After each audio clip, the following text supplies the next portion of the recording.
محمد رسول الله لا إله إلا الله محمد رسول الله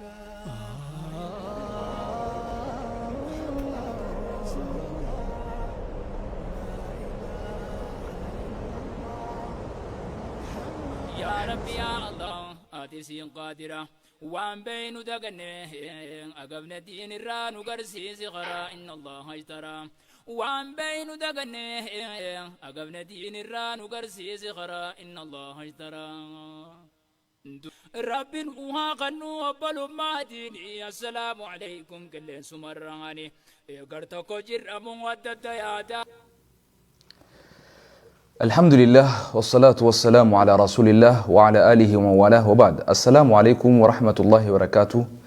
وردتوفتا جالتم توتا خبجن توتا أورمي إسلامي تلفزيون هندي خيسانو بكا جرتانيتي سلامني ربي سنتي هذا كبو جتشارا أرانتنا قرتي سجنتا أدى خيسوما تيتيمو ججبو ولين استوديو أورمي إسلامي تلفزيون الرا أكسمتي لافتين أورمي هندورا أورمي فينفيني الرا خبجما في جالتما هاجي جوار محمد يرو أمانتنا فينفيني جراتا خانتهن إساني ولين قبي أدى إساني قبي إساني أرقمني جرا قام خيان خارقموس أبو موازا كما بيتنتي غازيت إسا تكامو غازيت إسا مالي أستاذ ما شاء الله جمالي دوران دور سودان جمالي توسون دبرين غرا جوار تدبرو جوار السلام عليكم ورحمة الله وبركاته.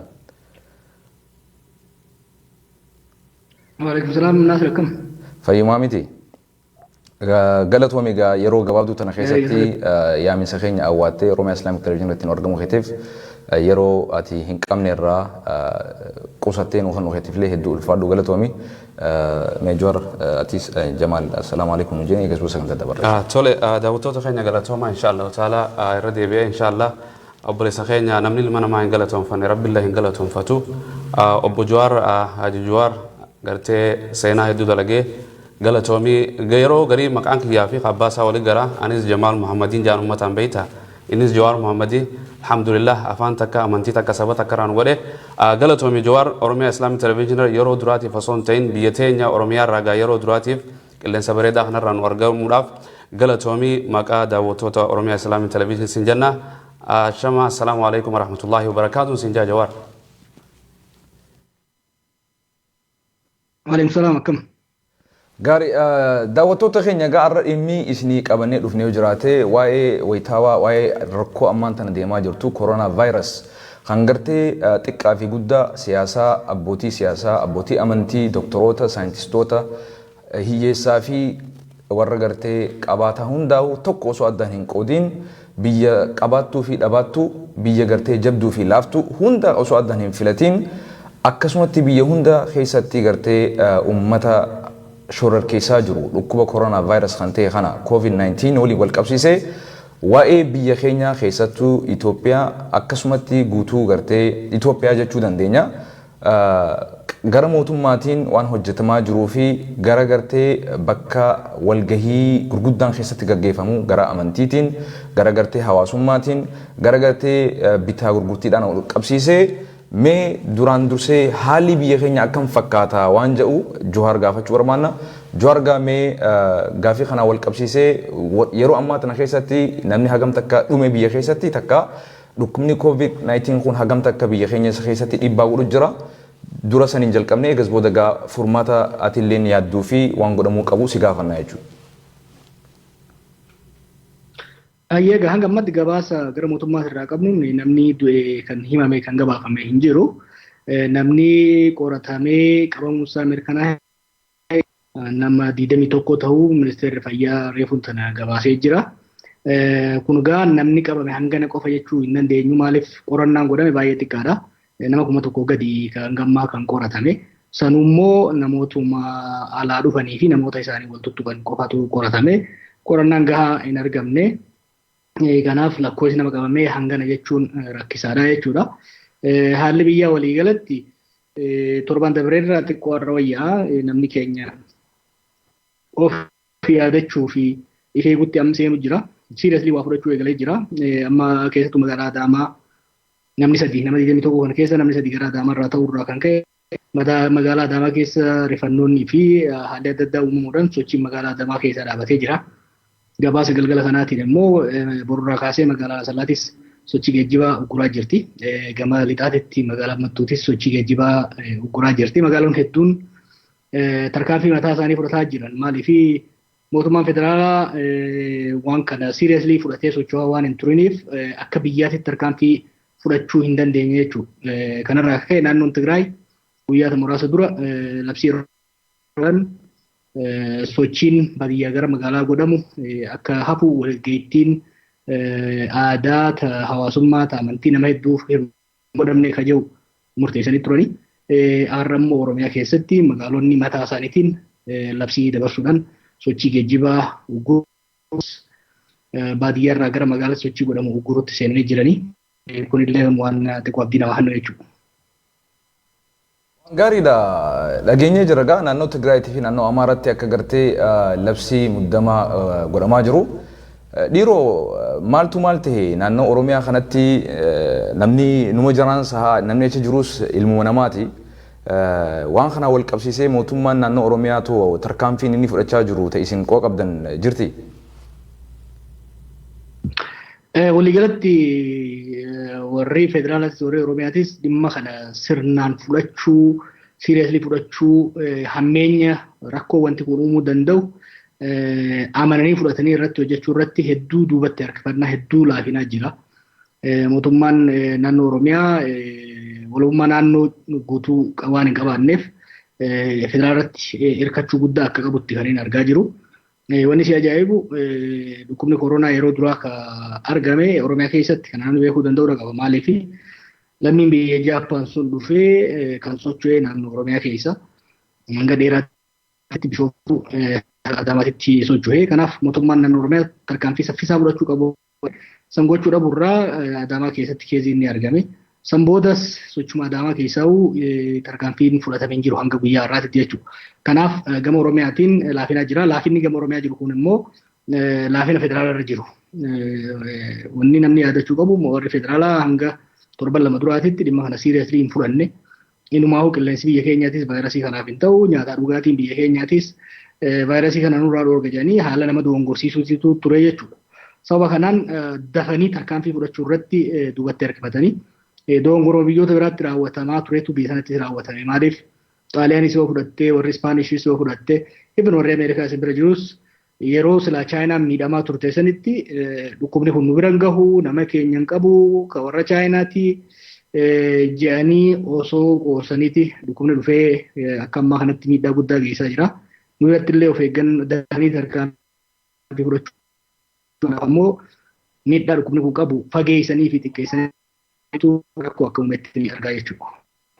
Gaarii kanaan wal qabatee gaama nuti akka Minisootaatti torban lamaaf almost nuti masjid Toofiq gariinuma warra irraa mahayyii masjida cufeetirraahi madarsaara cufeetirraahi mootummaa Minisootaa kaleessa labsa muddamaa osoo hin taane excuse order takka immoo stay at your shelter stay at home waan jedhamu namni tokko gartee dhimma gartee isa mudachiisee hojii dirqama irraa hafuu hin dandeenyee fi akkasumatti dhimma gartee ala gabbaa'uun isa dirqu akka nyaataa dhugaatii bitachuu fi akkana malee akka namni tokko gadi hin baane akka namni walgahiin takka illee hin godhamne akka namni lamaa sadii ol walitti hin dhufne yoo walitti dhufe illee tarkaanfii sadii ol akka walirraa fagaatu kana gartee labsa godhee ture namni immoo kana ala keessatti argame akka gartee hidhamu akka doolaara kum takka illee qaxxaamu jechuutu jira garuu immoo gamtaadhaan fedhii hawaasaatiin hundaa'ee wanni kun godhame garuu dhiibbaa ni goonaa waan jirutu jira mootummaa biraa haa ta'u kanaa wal qabatee mee keessattuu iddoo namni guddaan walitti argamu guyyaa Jum'aataa guyyaa Saftii guyyaa Sanbataa xiqqaa fi guddaa bakka amantiitiin wal qabatee jechuudha.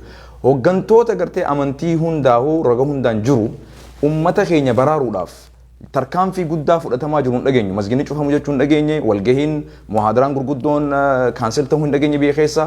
Tan gartee amantii kiristaanaatis ta'e amantii islaamaatis ta'e kan waaqeffataatis ta'e mee hooggantoota amantii kanaaf what can you assure them conference gartee keessatti umtee empower isaan gootee tarkaanfii isaan irraa eegamu godhuudhaaf yeroo gargarii namni dhukkuba kana laayyuutti ilaaluu danda'an dhukkubni kun immoo dhukkuba laafaadhaan miti dhukkuba lubbuu hin qabne kammoo lubbuu nama qabuu dhabamsiisu mee kana wal qabsiisee hooggantoota amantiitiif maal dhaamta warri ilaamaa masjiidan cufiniif.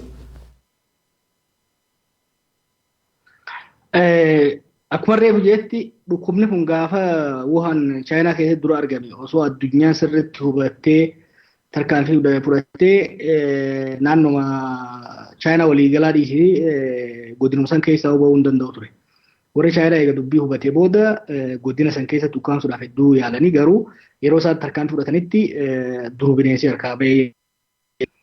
Warri Awurooppaa warri Ameerikaa baatii 2 qabaachuu qophaa'uudhaaf baatii 2. Dhukkubni kun muddee takkaa Diseembar gara dhumaarratti Chaayinaatti mul'ate.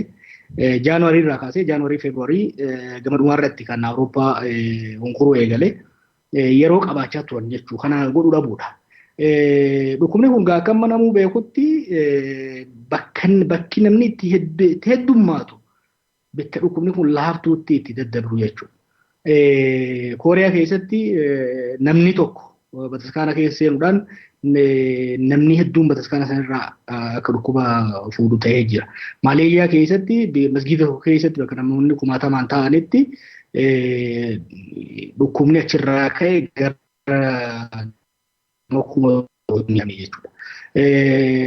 Kanaaf kanan tokko waan kana dafanii hubachuu dhabu asiin ga'uu fagoodhaa jedhanii ilaaluutu rakkoo uume.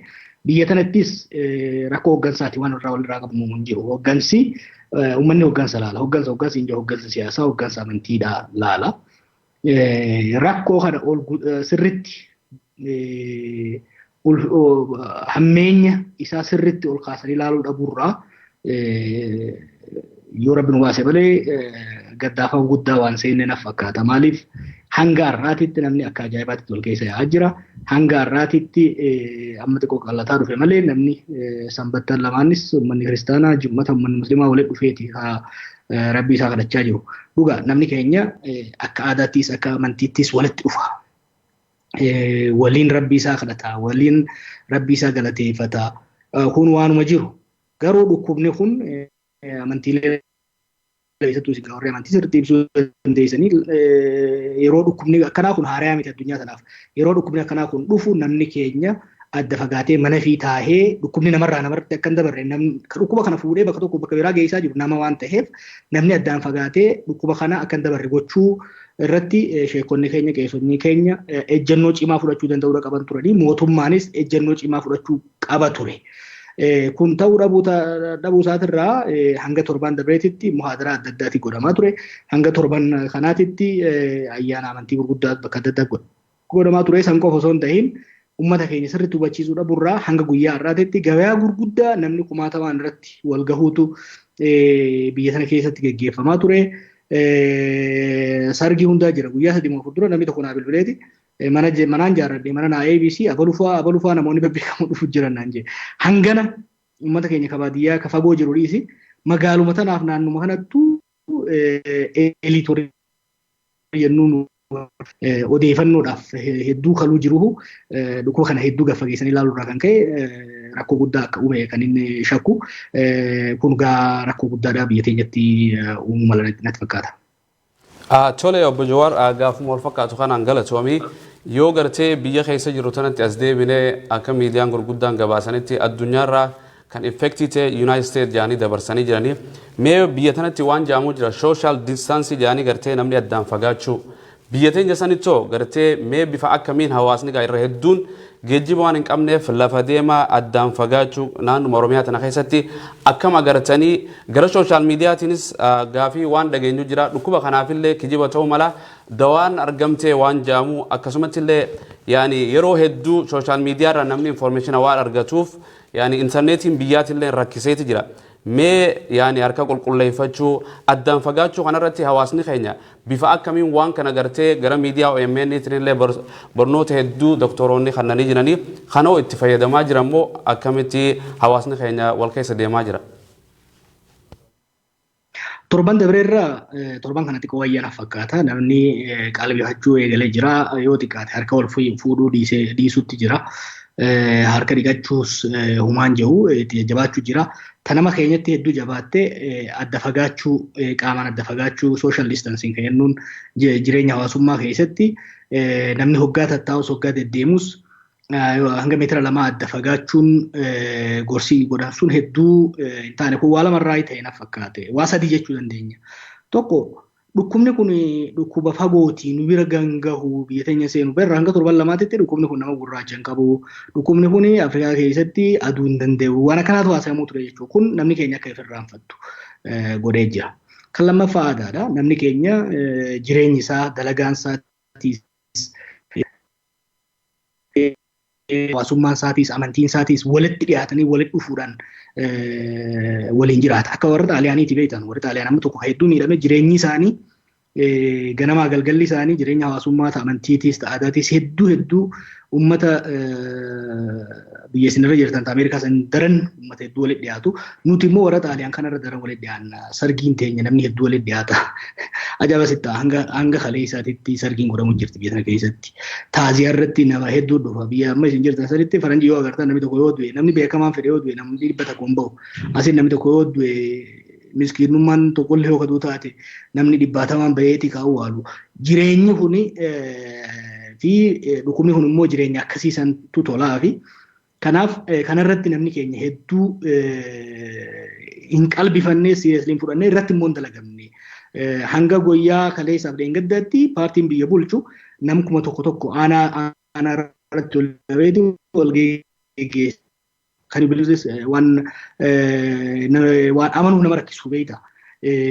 Walgahii addaraasha xixiqqaa biyya kanaa ka AC hin qabne ventileetara hin qabne san keessatti namni walitti dhufeeti taa'u ture qorii takka irraa waliin nyaatu turanii yoo rabbi nu baase malee namni keenya walgahii siyaasaatiis akkasii walirra godhatu ture amantii namni walitti dhufeeti bakka takka waliin salaataa waliin rabbi kadhachaa ture gabayaan namni ni beekta gabayaa asii tana namni hedduu wal keessa deemaa ture kanaaf social distance eeguu sanirratti hedduu duubatti hafne. Dhugaan siinjaa amma innaawaa naasuutirraa sadarkaarraa fuuhuu na rakkisu keessaan jira beektaa maaliif ni beektan achitti hojii guddannee faranjiin hanga isiin onnee qabdu waan akkanaatirratti uummata waan akka rifanne gaafa namni biraa du'e rifanne gaafa uummata naasuu hin qabne faranjii jechuun isaanii hulaasaa cufate veegaas maraattuun sun cufatuun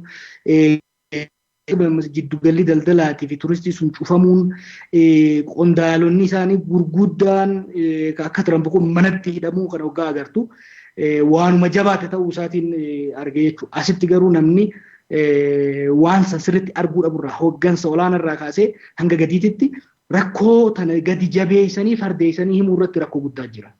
Fardeessanii himuu irratti inumaa'u akkuma agartanitti nu warra amma asitti biyya kanatti ka xiqqoo iyyaa jiru ogeeyyoota fayyaati.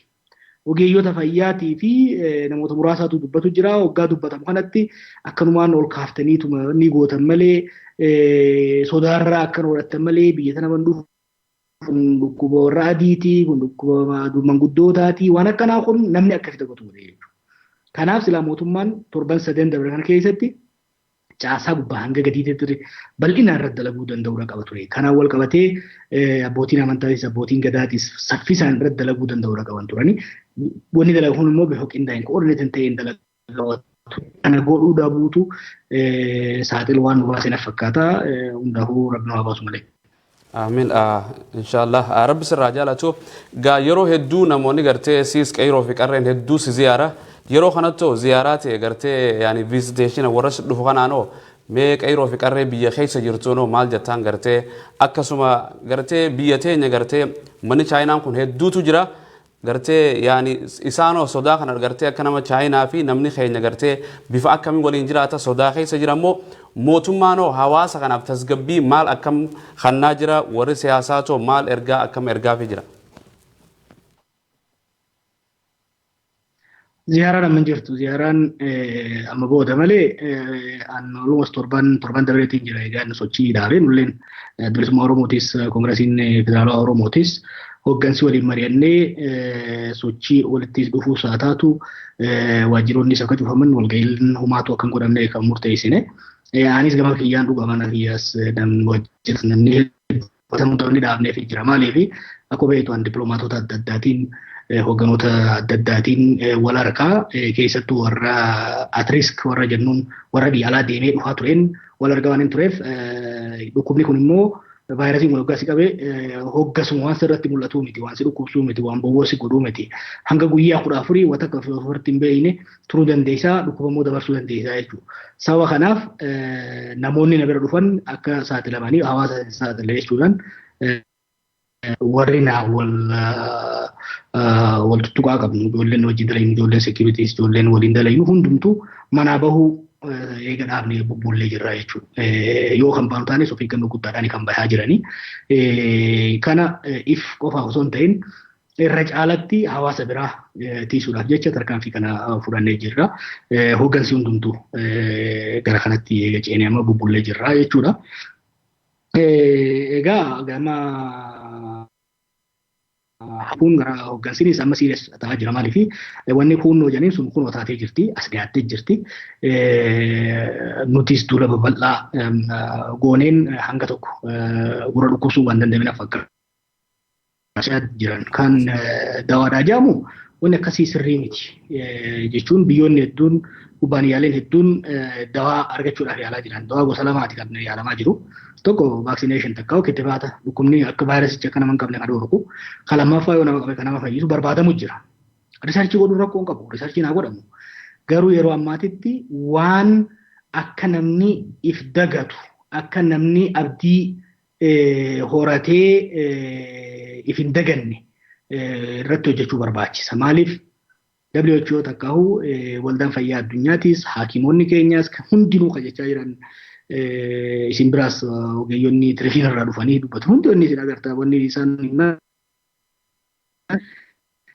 falli tokkaan ammatti jiru irraa ifee gura jechuudha. Kittibaanis hin jiru hanga ammatti qorichinis hin jiru. Sababa kanaaf wanni asitti ministeeronni keenya godhan doongora guddaadha kan isaanis amananii jiranii irra dabarraa jechuudha. Wanni guddaan namni keenya beekuu qabu. Osoo dawaanuu jiraate irraan deebi'a. Osoo dawaan nama fayyisuu jiraate yoo tarii kittibaata taate malee dawaanuu osoo jiraate Itoophiyaadhaaf hin dhaqqabu. Maaliif tokko ogeeyyota fayyaa xiqqaadha qabna lakkoofsaan buufataalee fayyaa baay'ee xiqqaadha qabna jechuudha. Dhukkubni kun biyya sana keessee facaanaan dawaa waliin gahuuf siistamni nuti qabnu baay'ee dadhabaadha. Baay'ee laafaadha. Riisoorsiin nuti qabnu baay'ee laafaadha. Isin biratti bara amma ICU hedduudha qaban, emergency room hedduudha qaban, haaraa saffisaan dalagaa jiran. Akkasiinuu irra dabreetti namni 2,000 olii du'e isin biratti. Xaaliyaanii fi Speen guyyatti nam 700, 800, 900 du'u jira. Nu biratti osoo sanummoo gaalaala ICU amanni kun respiratory system kan inni godhu waan hafuura ittiin baafannu kana kan inni miidhu. Maashinoota nama barbaachisan namni waggaa dhibame maashinoota hangam takkaasii qabna hospitaalota hangam takkaasii qabna hospitaalli amma nu qabnu namni barasitti waggaa dhibame lubbuunuu itti jirtu baatii har'aa kootu baatii lamaan har'aa kootu jamaa jira jechuudha. Already guutuudha dhukkuba biraatiinuu namni keenya hospitaalonni nu qabnu dhukkuba biraatiinuu guutuudha jechuudha. Kanaaf osoo dawaa'uu qabaannee osoo dawaanuu argame addunyaa irrattis taate biyya kamittuu dhukkuba kana jalaa nama keenya baraarsuu hin danda'u lammi repeat. Dhukkubni kun akkaataan itti inni deemu saffisa guddaa ta'urraa kan ka'e yeroo gabaabaa keessa nama hedduu torban lamaan irraa bartramfaa qoosaa turanii. Har'a garuu New York State siistama fayyaa guddaa qabdu keessaan jiraadheen hin beeku waggaa amata 3-4 fi achi jiraadhe. Paralyze godhee laamsheessee jira jechuudha. Kanaaf siistamni nuti sistema hiyyeettiidha, sistema hedduu laafaadha, sistema hin jabaatini. Dawaanuu osoo ka jiraatu taate, osoo amma dawaanuu argameen tokkoffaa dawaan osoo argameen bira gahuuf yeroo dheeraa fudhata. Osoo argameewu sistemni itti dispensi goonuu baay'ee xiqqaa, baay'ee laafaadha jechuudha. Kanaaf falli nuti qabnu, falli addunyaanis qabdu, addunyaa hunda caalaa immoo nuti biitii hiyyeettiin, biitii lakkoofsi uummataa akka malee baay'eedha. Caasaan fayyaatii fi caasaan tajaajila hawaasaa baay'ee dadhabaadha. Falli takkittiin nuti qabnu the best and only option is prevention. Prevention jechuun irraa eeguu irraa iftiisinee deemuudhaatu nu eeggata. Kanarratti hojjetamuu qabu, kanarratti fuulleffatamee irratti hojjetamuu qabu. Vaayirasiin kun uummata keessa akka hin facaane dhorkuudha. Vaayirasiin kun uummata keessa akka hin facaane jechuun maal jechuudha? Tokkoffaan nu akka hin qabne harka namaa fuudhuu dhiisuu, harka keenya dhiqachuu, namarraa fagaachuu. Hanga danda'ametti bakka namni baay'ateetti argamuudha. ifis akkan qabne dhorgaa yoo nu qabee jiraate immoo kana gajjabsa jala isee dubbachuu barbaada beekta. Dhukkuba abaarsa qabu kun sheeyxaanatu biyya keessa deemu jira addunyaarra deemu jira. Maaliif si qabee namni beekta amma nama qufaa'ee qofa dheessuu deemtaati. Namni osoo hin qufaan isitti dabarsuu danda'a jechuudha. Keessattuu ijoollee dargaggoo dhugaadha dhukkubni kun irra hedduu namoota umriin ol deeman namoota manguddoota kan inni miidhu. Garuu dargaggoo hunda ni qaba. Dargaggeeyyiis ni qaba nama hunda ni qaba. Kana jechuun siis miidhuu baatu ayyoo ta'e abboo ta'e haboo ta'e adaadaa ta'e miidhuu danda'a jechuudha. Kanaaf the best option nuuf immoo the only option irraa of eeguudha. Tabraa kan isin dabala. Wanni ilaaluu qabnu dhukkubni kun Itoophiyaatti Oromiyaatti miidhaa fayyaa qofaa miti. Primary dhugaadha kan nu yaachisu fayyaa namaarra lubbuu namaatirra gaagama gahu. Secondary impact isaa ilaaluu danda'uu qabna. Miidhaa diinagdee irraan gahu. Already diinagdeen addunyaa diinagdeen biyya keenyaa laafee jirti. Gama lamaan nu miidhuu danda'a biyya kanatti. Tokko callaa oomisha biyya keessa domestic production hedduu miidhaa jira. Already wanni investment ilaanu qabnu ka abaaboodha ka adda addaa kun cufamee jira maaliif biyya alaattis waan hin ergamneef as keessattis dhukkuba sodaadhaan ni cufama. Nabbiitis miyyeetiidha namni keenya harka afaaniin jiraata waan irra dalagatee waan guyyaa dalagatee galgala nyaatee bulaa jechuudha. Borumtaa immoo akka haaraa dalagachuu qaba. Kanarraa kan ka'e diinagdee biyya keenyaatillee miidhaa guddaadha qabaata. Kanaaf dursinee hulaa cufannee adda fagaannee qulqullummaa teenya eegannee tatamsa'ina vaayirasii kanaa yoo dhoorgine malee vaayirasni kun keessattuu baadiyyaa teenya keessa yoo seene rakkoo guddaa uuma. Hubadhaa amma xaaliyaan gara doktoroota 55tiitu dhukkuba kanaan ajjeefame. Biyya teenya keessa dhufee hakimoonni keenya meeshaa ittiin of eegan gahaan qaban. Rakkoon isaan irra gahu immoo namni tokko ogeessi fayyaa tokko si miidhame jechuun nama kumaatamaatu saaxilama jechuudha. Kanaaf hunda rakkoo kanaan wal qabatee dhufu. Rakkoo diinagdee irra gahu, rakkoo ogeeyyota fayyaa irra gahu, rakkoo hawaasummaa uummata keenya irra gahuu danda'u ofirraa hambisuudhaaf falli tokkichaan nuti qabnu kasanuu immoo guyyaa guyyaan luus godhaa jiru. Wanni warri keenya gara mootummaa keessa jiru kun nu hubatini a single day makes a difference.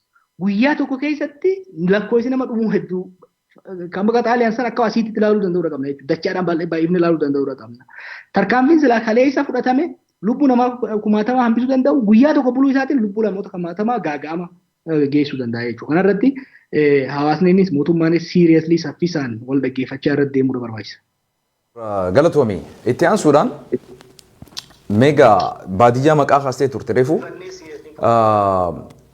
nyaanni keenya irra guddaan kuduraaleen akkasumatti jimaallee fudhadhu wantoonni kun wantoota harkaan gartee tolfamanii gariin amma salaxaa fudhadhu dinnichaallee dhiisi dinnichaan wanni qaba. Haa ta'u nyaannoonni garii kuduraaleen adda addaa baadiyyaa irraa dhuftu tuni harka namaatiin tolfamtee ni beekta giloovsiin biyya keenya keessatti hanqina guddaatu jira. Wantoota kana namni tokko gizee gurguru fakkeenyaaf jimaa fudhadhu takka salaxaa fudhadhu namni gizee gurguru harka isaatiin tuqee harka isaatiin fudhata mana galcheetii gurgura. Hagam takka baadiyyaa keessatti amma fakkeenyaaf yoo fudhattee ilaaltee lixa Oromiyaa keessatti intarneetiin hin jiru jechaa jirtan telefoonii hin jiru jechaa jirtan ummanni waa'ee kanarraa wanni isaan koronaa vaayirasii waan ta'e illee hin beekan. Gariin namaa yoo koronaa vaayirasii gaafatte takkaatu dhageenyee hin beekne jechaa jiran yeroo ammaa tana keessatti naannoo garee yoo dhageenyu jechuudha. Waa'ee kanaatii wal qabatee mootummaan waan takka yoonii fi dila ammaa hin godhin isin akka namoomatti akka lammii biyya sanitti akka sabaatti akka bilisa baasaa sabaatti akka bilisa baasaa guutuu Itoophiyaatti wanni isin irratti hojjechaa jirtan qaamaan naannoo san dheeyxanii gara keessaniin gochaa jirtanii jira takka. Lammaffaa ati har'aan tana obbo Juhaar Muhammad Haaji Juhaar Muhammad bilisa baasaan sabaa bakka kursii Abiyyi jiru san yoo jiraatte mootummaan Itoophiyaa rabbi si harka yoo kaaye wanni ati gartee tartiibaan qabxiidhaan dhukkuba kana eewaluudhaaf saffisaan dhukkuba kana gartee namarraa namatti kan dabar wanni ati gootu mee hayyoo mootummaan har'aan tana harka kee jiraate gootu maali?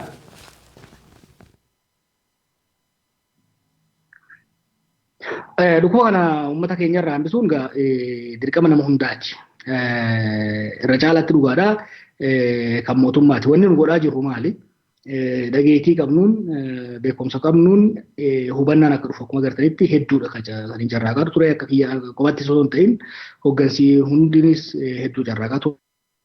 Obboleen keenya miidiyaa hunda caalaa afaan hundaan afaan keenyaanis dhaamsa jajjabaa gaafa duraatirraa eegalanii hedduu irra deemaa turanii ogeeyyota biyya keessa jiranii fi biyya biraattis jiran walitti fiduudhaan hojii jajjabaa hojjetaa turan hedduu yaalaa jirraa. Odeeffannoo addunyaarra jiru beekumsa addunyaa jirurallee gama feesbuukiinis hedduudha. Gama tokkoon uummata keenya akka dammaqu akka baratu gochuu irratti carraaqaa ture. Gama kaaniin mootummaa irratti dhiibbaan akka godhamu. Mootummaan rakkoo kana siiriyeslii fudhatee dhiibbaa akka irra deemu qeequudhaanis gorsuudhaanis xiyyeeffannoon akka irra godhamu gochuudhaanis hedduu yaalaa ture jechuu hanga dandeenyetti. Wanni guddaan muummichi ministeeraa godhuu qabu duraan rakkoon kun siiriyes ta'uu isaa fudhachuudha. Kanarratti shakkii qaba. Hammeenya rakkoo kanaa miidhaa biyyaatiin gama hawaasummaatiin gama diinagdeetiin biyya tanarraan gahuu danda'u laalu biyyoota biraa yoo hangana kan laamsheessu taate biyya humnaan harka hedduu nu caalan hangana yoo kan laamsheessu biyya teenya hiyyeetii biyya teenya humni si xiqqoodhaa tana gamta gamiidhuu akka danda'u nu harkaa bahu akka danda'u hubachuudhaan hubannoo san immoo uummatatti dabarsu maaliif hoogganni fageenya namaa ta'a. Hawaasni hoggana irratti ilaaleeti kan deemu. Waan hedduu wal dhawutu godhame. Fakkeenyaaf asiin dhukkubni kun dhufee namaan waliin gahinaa jecha gama kaaniin paartiin kee walgahii yaammatee walgahii irratti miskiina walitti qabee kan walgahii godhootaa seenuu immoo leenjiftoonni fakkeenya yoo ciroo kan fudhatu taate warri ciroo dhaqee leenjisu asii Finfinnee fi Adaamatti leenjii fudhatee kan ture jechuudha. Waggaa gaddeebi'ee cirootti warra habroorraa dhufu warra baadiyyaarraa dhufu ganda araddaa hundarraa nam 17 gadi dama walitti qabanii kan godhaa turan. Setting an example very important. San gochuu irratti laafina guddaa ture. Amma immoo tarkaanfii fudhatamuun oolle daddafanii fudhachuu dhabu. Tarkaanfiin sochii falli godhame WHO'n wanni kaa'ee jira. Sochii ummata uguruudhaan hiree ummanni itti wal gahu hiree ilmi namaa itti walitti dhufee dhukkuba kana walitti dabarsuu danda'uun hanqisuudhaan yoo xiqqaate silaa torban dabareerraa kaasee geejjibni magaalota jidduu godhamu dhaabbachuu danda'u qaba. Asitti fayidaa waan waliin fakkaanne godhamu ture. Fakkeenyaaf hojjettoonni mootummaadhaa manarraa hojjedhaa jedhaman hojiin dhufinaa jedhaniin. Rakkoon hafuun gaarii ta'eetu qeetti namni ollaan isaanii hiriyaan isaanii hundi akka fedhetti bahee waan galaa jiru. Sochii isaa waan hin dhiisiniif hojjetaan mootummaa hafi ati jetteen sun ulaa keessatti manneen kubbaa keessa bakka jireenya hawaasummaa keessatti uummata isaanii walumaan deemaa ture jechuudha. Takkaa tarkaanfii wal fakkaataa uummataan qopheessanii guyyaa lama booda guyyaa sadii booda tarkaanfii akkanaatti fudhatamaa itti qophaa'aa jedhanii uummata qopheessanii itti deemuu dhabuu laata. Nummoo hanga dandeenyetti akka dhageettii qabnuunis akka oppositiinittis akka uummanni dhaga'uttis uummata keenya gorsuu uummata keenya irra dhiibbaa gochuu mootummaa irratti illee dhiibbaa gochuu irratti hedduudha tattaafannee hanga tokkos milkiin ni jira. Gahaa miti gara fuulduraas cinnee itti deemuu danda'uu qabna. Garuu gama mootummaatiin harkifannaa guddaa isaan qofaa miti warri xaaliyaanis akkasitti harkifataa turan. Warri xaaliyaan barreesseen ture guyyaa dura ta'an paartii biyya bulchuu nuti vaayirasa duutuu takkaa jecha jireenya keenya hin jijjiirru akka fe'ata dhibbaa nyaadhaa dhugaa jeeti piizaa nyaachaa magaalaa keessa deemaa suuraa ka'ee hanjamaa godhaa ture torban tokko booda inni nuuni qabame jechuudha. Ameerikaattis warri akkasii qoosaa ture hedduutu qabame. Biyyoota hedduu keessatti rakkoo guddaa. Rakkoo laafaa miti barra yeroo ammaatitti muummichi ministeeraa biyya Ingiliziidhaa qabame lubbuu isaatis haala sodaachisaa keessa akka jirutti kan beekamu jechuudha. Kun dhukkuba mata hanga miilatti biyya takka laamshessuu danda'u waan ta'eef siiriyeslii fudhatanii saffisaan irratti deemuu dhabu. Kan biraa odeeffannoo kennuu irratti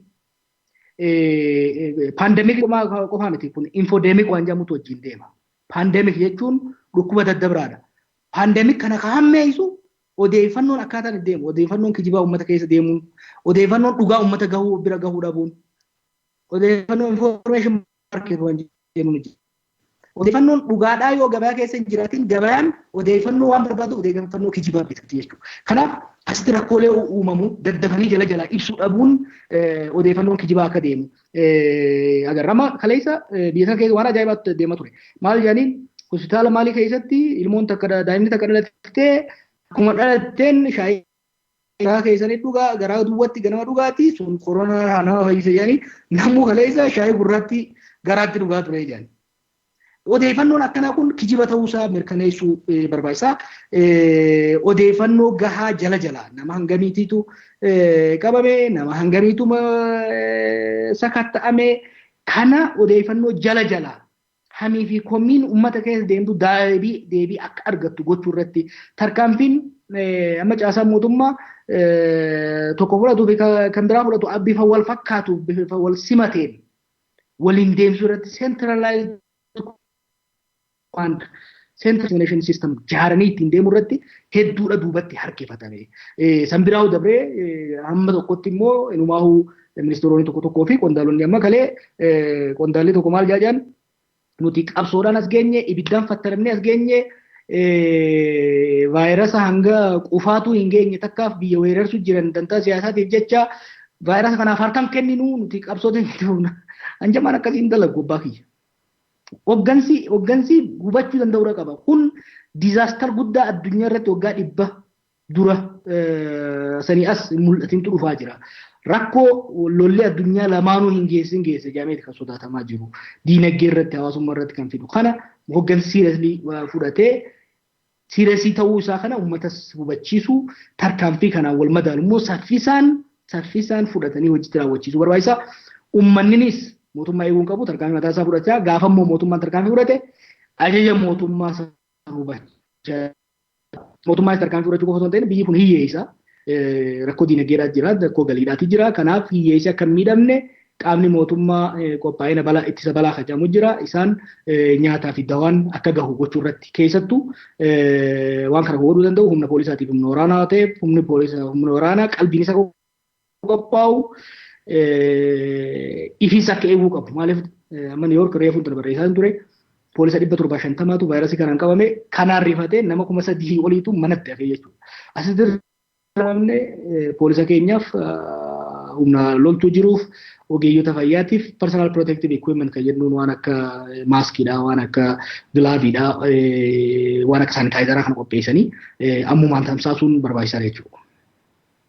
Bojuwar amma gara Minnesotatti soo deebinee har'aan tana nama 400 nama almost 500 gee jira namummaan dhukkuba kanaan qabamuun isaa mirkanaa'e haga ammatti namni duraa du'e Minnesotatti nama 4 irraa haga 5ti namni hospitaala ciisaa jiru immoo dhukkuba kanarraa 4 itti citurra ka jiru nama 50 irraa ila 60 gee jira akkasuma yeroo ammaan tana magaalaa Minnesota rufte taati beeksisanii miti lukkulleen kararra hin jirtu haawee kana karaa ofaatiin dhufe watta kan jiru magaalaan namu mana keessa jira alhamdulillah Minnesotaan inuma sadarkaa ol aanaa irra jirte akka nama gartee seera kabajuutti mootummaa dhageessuu keessatti namarraa fagaatuu keessatti harka dhiqatuu keessatti sanuma waliin nama hospitaalaan dalagaa nam takka hin neenu ati yoo abbaan kee dhukkubsatee hospitaala dhufte laaluudhaaf nam takka filiin hayyamu nama dhukkubsate san qofa seensan hatta warrummaan hospitaalaatu warra gartee ERT fi warra dirqama hojii lubbuu baasuudhaaf achi dalagu malee warri elective surgery fi warra akka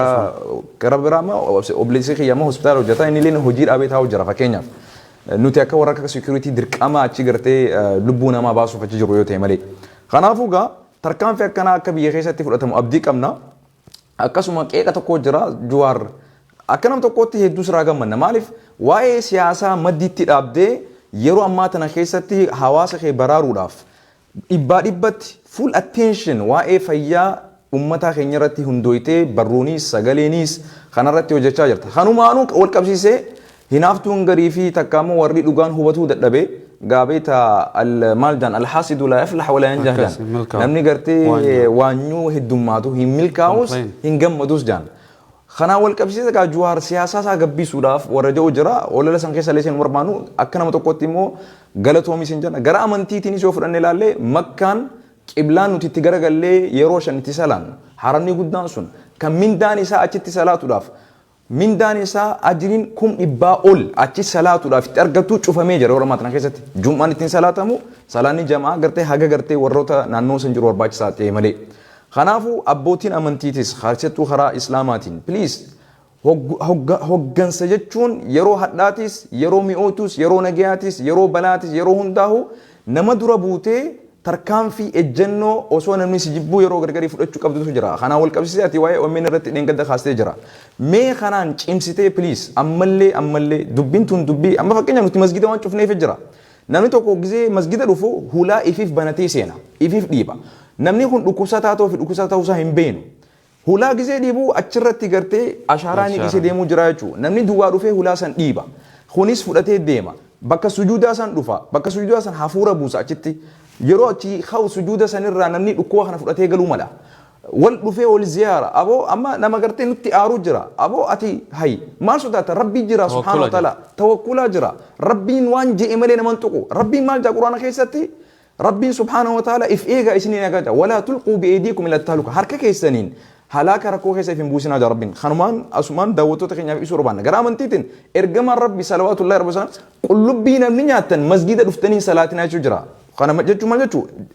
Yani haram jechuu osoo hin taanetti makruuh jaaniin waan jibbama namni qullubbii nyaate masgida dhufee hin salaatiin jechuun maal jechuu? Nama isa maddii dhaabbatee salaatutu isarraa rakkataaf. Akkasuma maal jechuudha? Ulamaan achirraa qiyaasa fudhatanii hadiisa biraa inumaa Bukhaarii fi Musliim gabaase.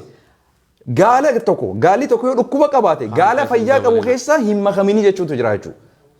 Gaalli fayyaa qabu gaala dhukkubsataa wajji walitti hin makaminii. Amma qotee bulaan tokko tiisiteen gaala isaa dhukkubsatu yoo beeke gaala fayyaa hin qabnetti hin makiin jechuutu jira. Kanaafuu keessattuu namoonni keenya akkamitti masgida irraa namni baqata yeroo silaa namni masgidatti baqatu.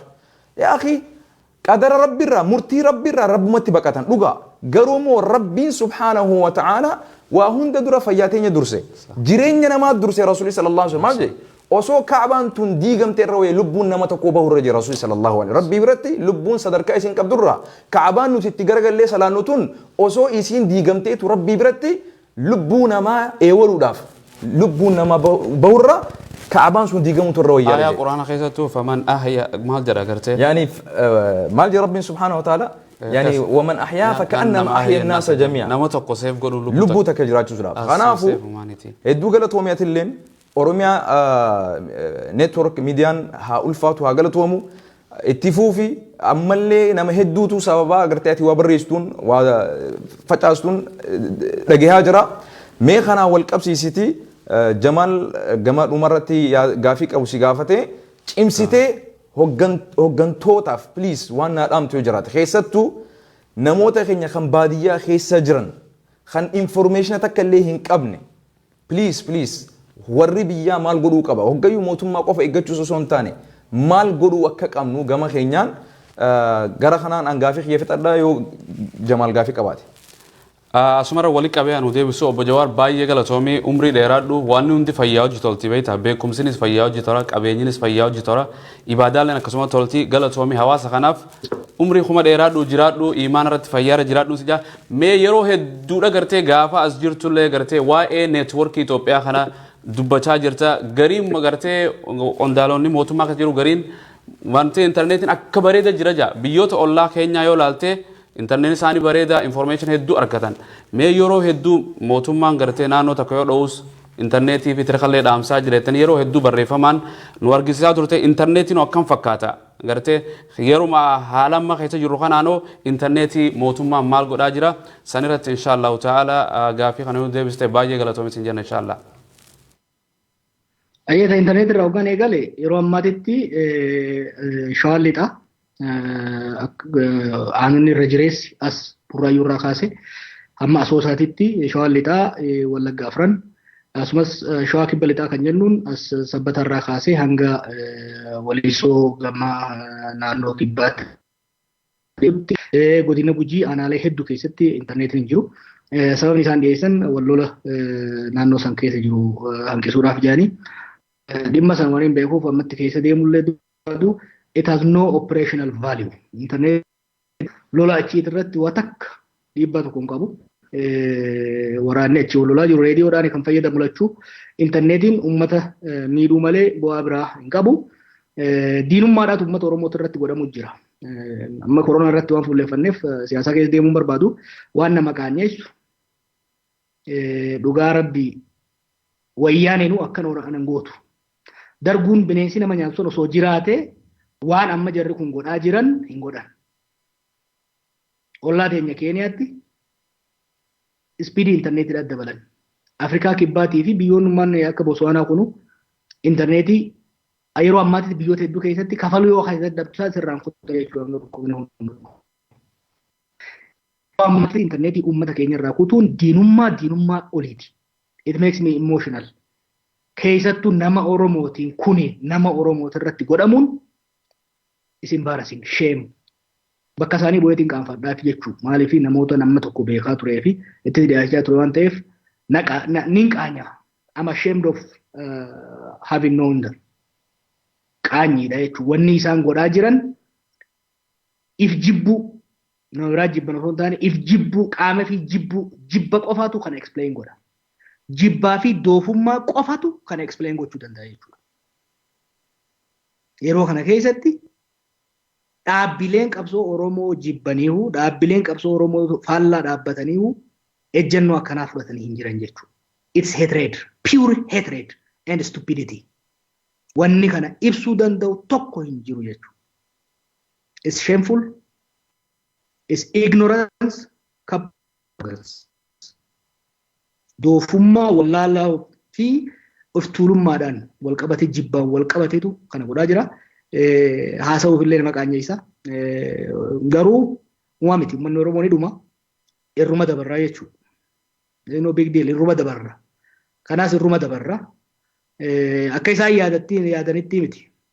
Dhukkubni kun uummata Wallaggaa, uummata Gujii, uummata Shawaa fixee uummata biraatirraan dhaabatu. Galuu fi dide malee beektaa dhukkubni kun is one of the great equalizer. Yeroo namni hundi itti dhaabatee ittiif laaluu qabu ture jechuudha. Dhukkuba hiyyeessa hin jenne dureessa hin jenne. Dhukkuba Ameerikaa san jilbiiffachiise. Minisootaan isin jirtanillee durillee fayyaaleettiidha. New York halkanii guyyaan isii hin rafne. Las Vegas gaafa haleellaan achi godhame deeqaa 5 jechuudha. Dhukkuba nugusarraa hanga qonnaan bulaatitti fixaa jiruu fi jilbiiffachiise kana uummata keenyatti yeroo deemutti osoo wanni fedhe gale intarneetii muruu wanni justify godhu wanni tokkollee hin jiru. Ni dabraa wal gaafanna immoo. Ni dabraa wal gaafanna salumatti hin dhiisa. Tagama amantiititti hoggan dabre. Namni keenya ka beekuu qabu. Jiddugalli Islaamummaadhaa Makka. Jiddugalli Kiristaanummaa Room.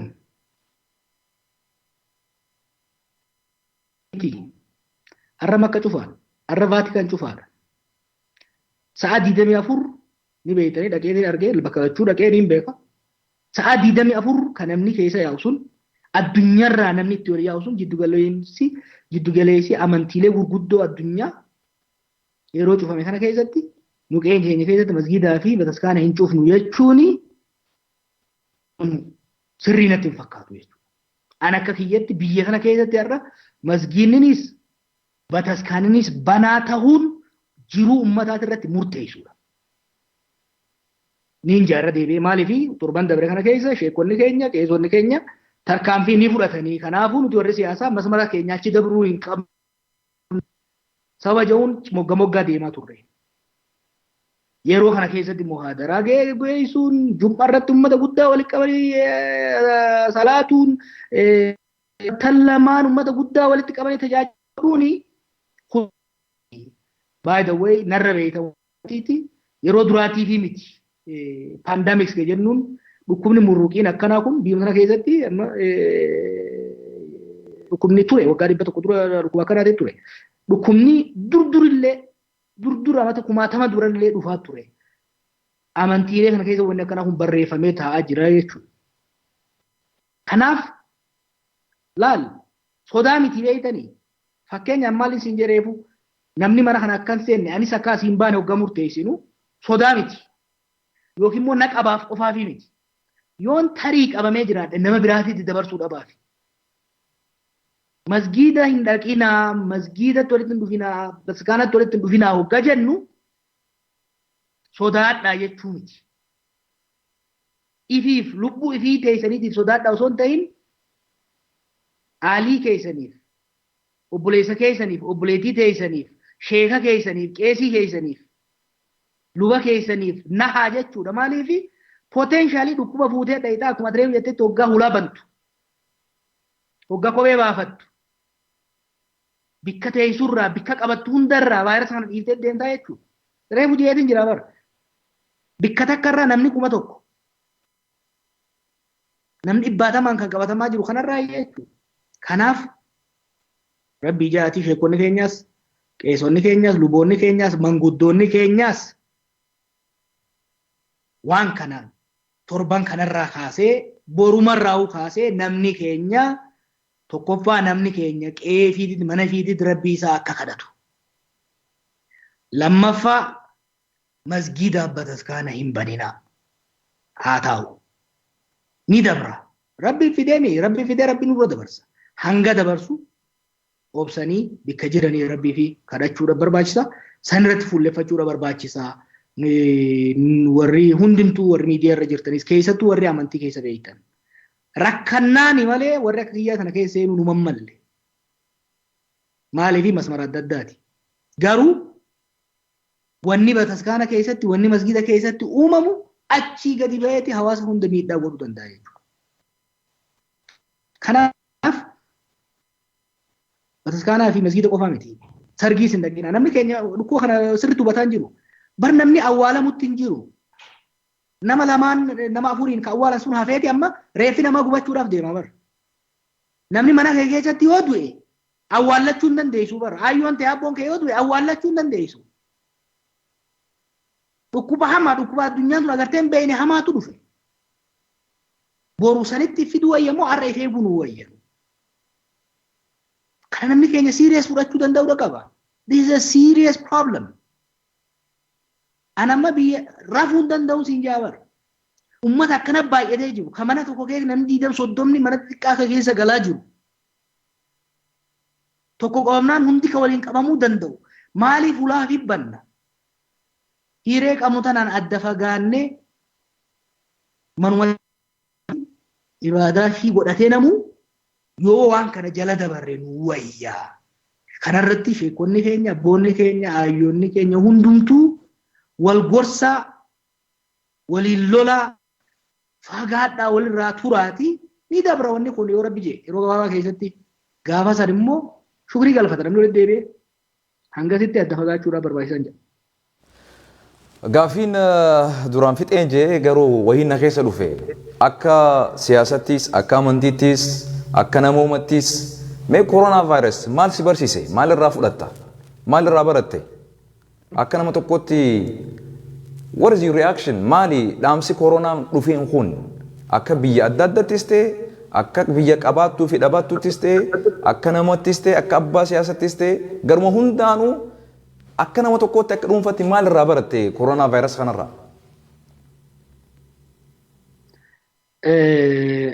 Namni ni karoorsa.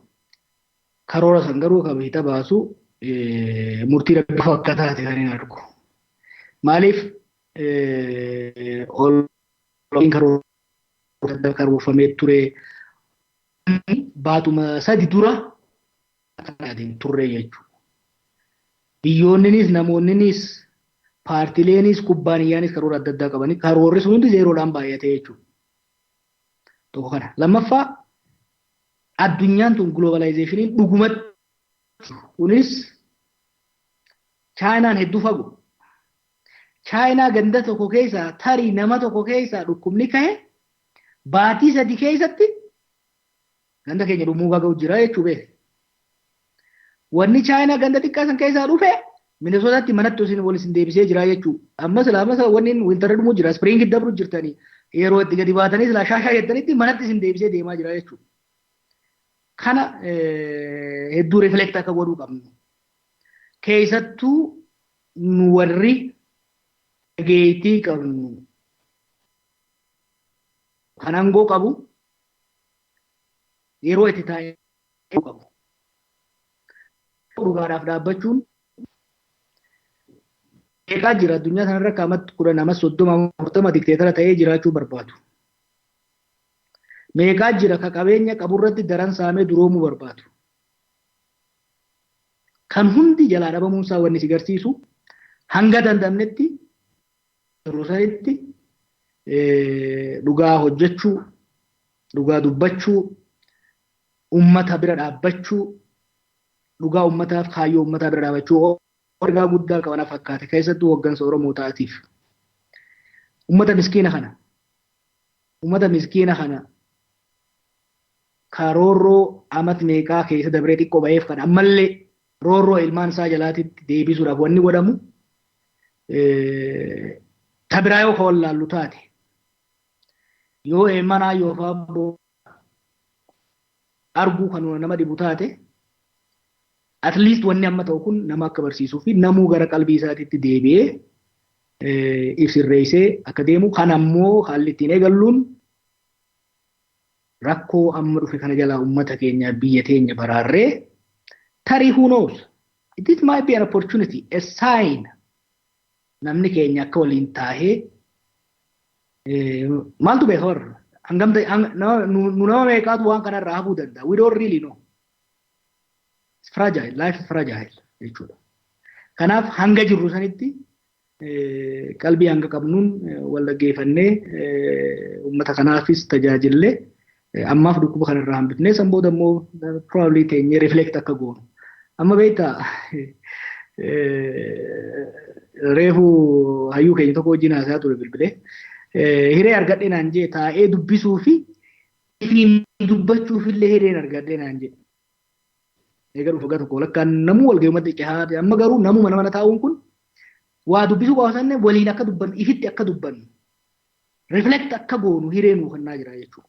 Let's reflect seriously reflect onnee teenya keessa garagallee dubbannee deemuun barbaachisaadha jedha. Dhugumatti gara amantiitiinis nuti waa hedduu dhalaaluu dandeenya. Wanni takka nuti jibbinu gaarii taatee dhufti jaa Rabbiin Quraana keessatti amma numarraa eegalii nama hedduu dalagaaf hawaasummaaf waa hedduudhaaf fiigaa oolu ilmaan kiyya osoo boo'inii biraa deema anumaa'u ilmaan kiyya keessa na deebisuu maatii kiyya keessa na deebisuu wanni tokko qofa kana gaddisee yoo jiraate haadhaa fi abbaa kiyya arguu hin danda'u amma telefoonaan malee itti dhaquu hin danda'u maaliif nurra isaan tutuu dhukkuba kanaan miidhamuu danda'a waan jedhuuf dhugumatti amma eenyummaa kiyyaa'uu taa'ee yaaduu fiiginsa dhaabnee wal to'atuu fira gartee adda muramee kana gartee bilbilee to'achuu fi waa hedduu nama yaadachise tokkummaa hawaasa irratti amma akka addunyaatti ilaalte lolli deemaa jiru amma xiqqaatee jira. Namu amma koronaan mootii addunyaa tahee argamaa jira. Koronaan xiqqaan lubbuu dhabeeyyiin kuni mootii addunyaa tahee argamaa jira. Qabxii guddaa kaastee amma akka namtichi Prime Ministerii Xaaliyaan jedhetti waa takka godhuu hin dandeenyu jechuudha. Rabbii malee jechuudha. Inna Jarman keessatti immoo Itaaliyaa keessatti yeroo duraatiif azaanilleen akka himu namu afaan beetaniin mee rabbuma isin dhagaye yoo qabaattan rabbuma sani itti baatee karadhaa jaanii gara rabbii dubbii hirkisaa jiran. Trump mataan isaa aboo guyyaan tokko haalaadaa tokko torban tokko lama dura guyyaan kun guyyuma kadhaa haa ta'u mee rabbitti waa ta'e dummeessaa jee White House keessa labsuu godhe.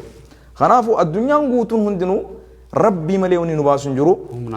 Akkuma ati jettee dhugaa qabaannee gara rabbii deebinee safuu qabaannee dhugaaf hojjetu dhugaa dubbatu dhugaa rabbii waliin kophaa waliinis jiraannus nama waliinis jiraannus dhugaa qabaatuun sun dhugaan sun nuti hundi ni beekna dhugaan waan ishin taate walii ibsuun barbaadu hedduu galatoomii ulfaadhu buli turi rabbi si haa tiisu akka urjitti mul'adhu hamtuu sitti yaade ija gartee aduu laalte haa taatu cilee bishaan butee haa taatu hamtuu sitti yaade ija gaara laalte haa taatu du'aa'ii makkatti manguddoon si goote ulamaan si goote atilleen godhate rabbi si haa qeebalu rabbiin subhaanahu wa ta'ala gaa hajjuma ati dheengadda dheeyxeessan kunno amata kana rabbiin ugguruu rabbitu beeka subhaanallah amma amata umraan godhuu hin dandeenyu namni warri qabeenya qabu fayyaa qabu dandeettii qabu osoo yeroo nagiyaa kadeemaa jechaa turre nama sheenaa guddaa keessa jira amata dhuuf hajji godhuu hin dandeenyu irra jira jechuudha kanaafuu ummata keenya addunyaan kun nu haganuma laala haganuma namu deebi'ee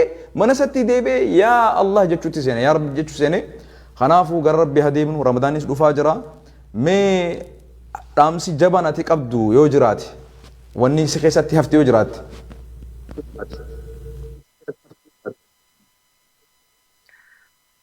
Umaan dabra meeshaa nagaa naatti dhaamaadha. Ni dabra yoo Rabbi aduu dharraa tan sanitti ni baatanii Rabbi sinaa jajjabeessuun jaata nama keenya ka wanni kun hin galiniif kee gadda dadeessu sumaa mi rabbi akka jelchu waloluun hin barbaachisu ammatti namu hanguma beekuu dubbataa jira jiruma jalaa nama ifaa deemti beeyta kanaaf namni keenya yerootti walxiixu yerootti quba wal qaqqabul miti yerootti hanga dandeenye walii tumsinee yeroo biyya tana uummata keenya itti baraarruudha illee jabaadhaa rabbi nu haa gargaaru nagaa naa bula. Juara sirratti barreeffama isaa tokkoon na kofalchiise yaani yoo biitti tun akkana itti fuftee gartee ummata kana gartee lubbuu isaanii baraaruu irratti gartee isaanii yaaduu dhabuu irratti yoo kana itti fuftee arri mataa kana na guutteetun booda gaafa deebi'uun ooltu jee gaafni sitti hin booyanna inshaallahu ta'ala rabbi walii kana naa galatoom inshaallah tanuma. Itti aansuudhaan daawwattoota keenya gaa mee bakka jirtanii aamin jaa rabbiin subhaanahu wa ta'ala balaa tana nurra haa kaasu dhukkuba gartee xiqqaa guddaa wal qixxeessee hayyuu beekaa wallaalaa dhabaataa qabaataa hunda takka godhe kana yaa rabbi nurraa kaasi gahee nuun jee humna kan qabne garree jirra waa takka illee akka hin dandeenye garree jirra yaa rabbi nurraa kaasi keessattuu biyya teenya ta qabeenya hin qabne ta dawaa kanallee hin qabne yaa rabbi dhukkuba kanarraa baraari hawaasa guutuu addunyaallee baraari nagee nu godhi kanarraa warra hubatee baratee dhugaadhaaf dhaabbatee dhugaa dubbatu dhugaa hojjetu rabbi nu haa godhu rabbi nu haa tiisu haga dandeessanitti namu please dhaamsa kana itti dalagadha harka keessan dhiqachuun namarraa fagaatuun nama keessatti makamuu dhabuudhaan yoo dhukkubsatanii jiraattan immoo hin wareerina wanni guddaan tokko ammas dhaamuu barbaannu sodaa dhiisa ni isin baaragina garuu immoo dirqama isin godhuu qabdan dirqama keessan baha dhukkuba kanarra daran wanni nama jeessu tokko sodaadha hedduulleen sodaatina inshaallah sodaachuu jechuun dhukkuba sodaatu osoo hin taane haga dandeessan irraa ifittisa dhukkuba sodaatuudhaan miti irraa if eeguun alqaayatu khayru min alilaajaan taamoo kama saaqaa kas qadduma waxan ka jedhe oromoon ismaan jette lubbuun abbaan eege amate eedee jaan amantiin islaamaatis amantiin kiristaanaatis amantiin hundinuu miidhama namaa takka hin barbaaddu haga dandeessanitti ofittisa if eegaa isin hin jennaa haga sagantaa biraatti wal deemuun turtii gaarii نجين نجرادا وصل اللهم على نبينا محمد وعلى آله وصحبه أجمعين بارك الله فيكم خندا وتشاترتن أورمي إسلامي تلفزيون أبو جوهر نجين نتوري قلتومي ميكامي والبري والقرب لساني ونين جوخني سسيف قلب جيران وقرسيس خرا إن الله اشترى يا قياد أنا ما أركزي بين قادا نتيسي يا دغو أني ولا لا هندسي قبادا موتي دري أران قرسيس خرا إن الله اشترى